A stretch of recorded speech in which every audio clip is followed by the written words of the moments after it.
నవాబ్పేటలో అతి దారుణంగా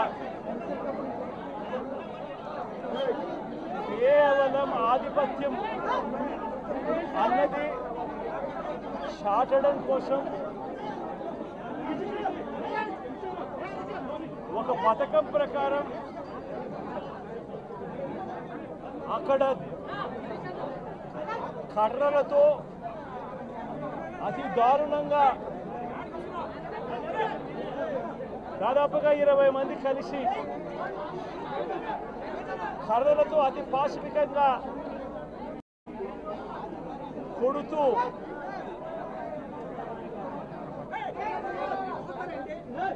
చివరికి హాస్పిటలైజ్ అయి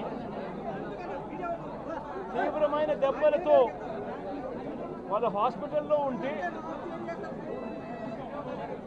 ఏం సాధిస్తా ఉన్నారు చంద్రబాబు నాయుడు గారిని అడుగుతా ఉన్నాను. మీరు చేసే ఈ కిరాతకాలు, ఈ దారుణాలు వాళ్ళ ప్రజలు ఏమన్నా భయపడతారనుకుంటున్నారా? ఎవరు భయపడరు. ఇది ఇంకా కోపంగా మారుతుంది. ఇది ఇంకా కోపంగా మారి చంద్రబాబు నాయుడు గారిని, తెలుగుదేశం పార్టీని రెండింటినీ కూడా బంగాళాఖాతంలో కలిపే పరిస్థితులు కూడా దారితీస్తాయి. మామూలుగా ఒక కొత్త ప్రభుత్వం వస్తే ఆ ప్రభుత్వం మీద వ్యతిరేకత రావడానికి కాస్త కూస్త టైం పడుతుంది.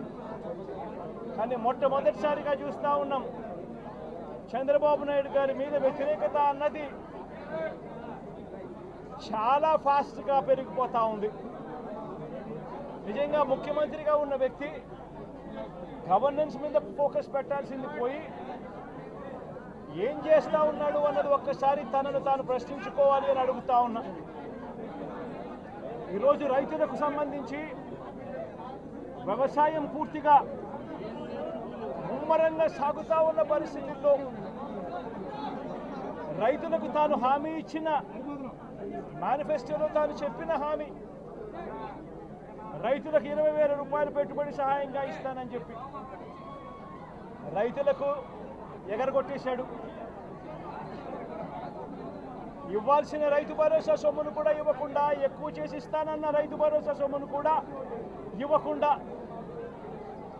రైతులకు మోసం చేశాడు.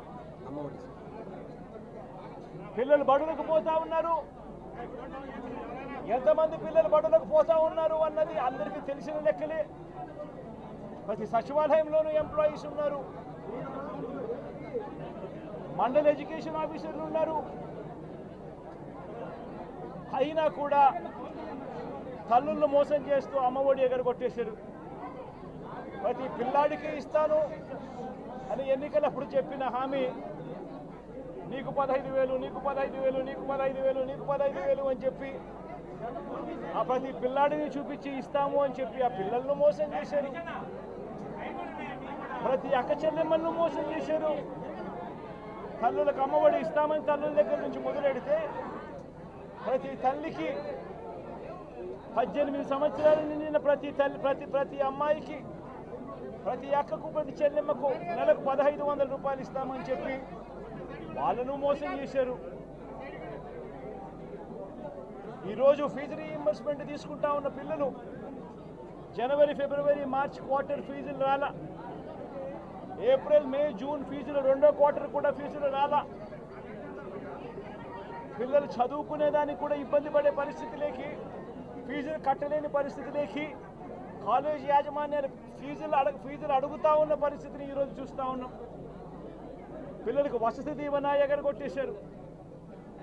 అక్క చెల్లెమ్మలకు 0 వడ్డీ కూడా రావాల్సిన 0 వడ్డీ కూడా మామూలుగా ఏప్రిల్లో రావాల్సింది అది ఎగరగొట్టేశారు. ఇవన్నీ కూడా వైఎస్ఆర్ కాంగ్రెస్ పార్టీ ఉన్నప్పుడు, జగన్ ముఖ్యమంత్రిగా ఉన్నప్పుడు క్రమం తప్పకుండా క్యాలెండర్ ఇచ్చి ప్రతి ఒక్కరిని కూడా ఆదుకుంటూ వస్తూ ఉన్న పరిస్థితి. అమ్మఒడి అయితేనేమి, రైతు భరోసా అయితేనేమి, విద్యా దీవెన అయితేనేమి, వసతి దీవెన అయితేనేమి, 0 వడ్డీ అయితేనేమి, మత్స్యకార భరోసా అయితేనేమి, ఇవన్నీ కూడా ప్రజలు మాకెందుకు ఇంకా ఇవ్వలేదు అని చెప్పి ప్రజలు అడుగుతూ ఉన్నారు. వారి గురించి పట్టించుకోకుండా, వారికి చేయాల్సిన మంచి గురించి పట్టించుకోకుండా స్కూళ్ళను నిర్వీర్యం చేస్తూ, చదువులను నిర్వీర్యం చేస్తూ, హాస్పిటళ్లను నిర్వీర్యం చేస్తూ, చివరికి ఏ ఒక్కరూ కూడా మిమ్మల్ని ప్రశ్నించకూడదు అని, ఏ ఒక్కరూ కూడా రోడ్లెక్కకూడదు అని ఈ మాదిరిగా భయాందోళనను క్రియేట్ చేయాలనే ఉద్దేశంతో గ్రామ స్థాయి నుంచి మొదలెడితే ప్రతి ఒక్కరికి కూడా మీ కక్షలు, మీ కార్పణ్యాలు మీరు తీర్చుకోండి అని చెప్పి గ్రీన్ సిగ్నల్ ఇస్తూ గ్రామ స్థాయి నుంచి ఈ భయానక వాతావరణాన్ని క్రియేట్ చేస్తూ ఉన్నారు. ఆలోచన చేసుకోమని అడుగుతా ఉన్నా, మళ్ళీ చెప్తా ఉన్నా చంద్రబాబు నాయుడు గారికి, మీరు చేస్తూ ఉన్నది తప్పుడు సాంప్రదాయం. ఇది కనుక కొనసాగింది అని అంటే రేపు పొద్దున ఏం జరుగుతుంది అని అంటే, ఈరోజు మీ ప్రభుత్వం ఉంది, చాలా వేగంగా మీ ప్రభుత్వం కూడా తుడిచిపెట్టుకొని పోతుంది. ఆ తర్వాత మళ్ళీ మా ప్రభుత్వం వస్తుంది. ఆ తప్పుడు మా ప్రభుత్వం వచ్చినప్పుడు కార్యకర్తలు నేను వద్దు అని చెప్పినా కూడా వినకుండా ఆ కార్యకర్తలు చంద్రబాబు నాయుడు గారి తెలుగుదేశం పార్టీ వాళ్ళందరికీ కూడా బుద్ధి చెప్పే పరిస్థితి కూడా చంద్రబాబు నాయుడు గారు బీజం వేస్తూ ఉన్నారు. ఈరోజు దయచేసి నేను చంద్రబాబు నాయుడు గారికి చెప్తా ఉన్నా, ఈ తప్పుడు సాంప్రదాయాలను ఇంతటితో ఆపండి.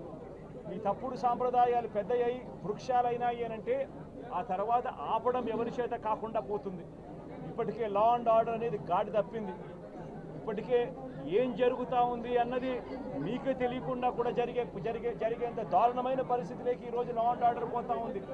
ఒక వైఎస్ఆర్సీపీ కార్యకర్తలే కాదు, వైఎస్ఆర్సీపీని అభిమానించే వాళ్ళే కాదు, చివరికి మహిళల మీద కూడా అగత్యాలు పెరిగిపోయినాయి, చిన్నపిల్లల మీద కూడా అగత్యాలు పెరిగిపోయినాయి.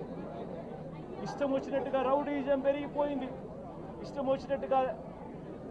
వచ్చినట్టుగా ఎవరికి బుద్ధి పుడితే వాళ్ళు చేస్తూ ఉండే కార్యక్రమాలు జరుగుతూ ఉన్నాయి. లా అండ్ ఆర్డర్ పూర్తిగా గాడి తప్పిన పరిస్థితులు కనిపిస్తూ ఉన్నాయి.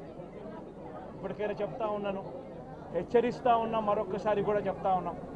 శుక్రవారం ఈ మధ్య కాలంలోనే జరిగిన ఇంకొక ఘటనలో ఏకంగా చంపేసిన ఘటన చూసాం నంద్యాలలో. శుక్రవారం నేను అక్కడికి కూడా పోతా ఉన్నాను. ఆ ఘటనను కూడా ఒకసారి రాష్ట్రం దృష్టికి, దేశం దృష్టికి కూడా తీసుకొని పోయే ప్రయత్నంలో భాగంగా అక్కడికి కూడా వెళ్ళి జరిగిన అగాత్యం, జరిగిన అన్యాయం అక్కడ కూడా హైలైట్ చేసే కార్యక్రమం కూడా చేస్తాం. ఖచ్చితంగా హైకోర్టు తలుపులు తడతాం, అవసరమైతే సుప్రీంకోర్టు తలుపులు కూడా తడతాం. ఇప్పటికే ప్రధాన రాజకీయ పక్షాలన్నింటికీ కూడా రాష్ట్రంలో జరుగుతూ ఉన్న అన్యాయాల గురించి వివరించడం జరిగింది. ఇక హైకోర్టు, సుప్రీంకోర్టు గడపలు కూడా గట్టిగా వాళ్ళ తలుపులు కూడా కొట్టే కార్యక్రమాలు గట్టిగా చేస్తాం. రాష్ట్రంలో జరుగుతూ ఉన్న ఈ అన్యాయాలు, ఈ ఆక్రందనల మీద ఎందుకు ప్రెసిడెంట్ రూల్ విధించకూడదు అని చెప్పి కూడా గట్టిగా వాళ్ళని అడిగే కార్యక్రమం కూడా చేస్తాం.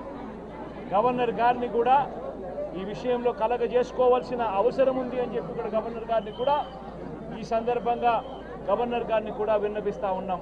ఇవన్నీ కనీసం మీరన్నా సుప్రీంకోర్టు జడ్జిగా పనిచేశారు, కనీసం మీ సమక్షంలో మీరు ఉండగానే ఇవన్నీ ఈ రాష్ట్రంలో జరుగుతూ ఉన్నాయి. దయచేసి మీరు కూడా కాస్తో కూస్తో చూసేసి ఉన్నట్టుగా పోకుండా మీరు గట్టిగా ఇన్వాల్వ్ కమ్మని చెప్పి గవర్నర్ గారిని కూడా ఈ సందర్భంగా విజ్ఞప్తి చేస్తూ ఉన్నారు.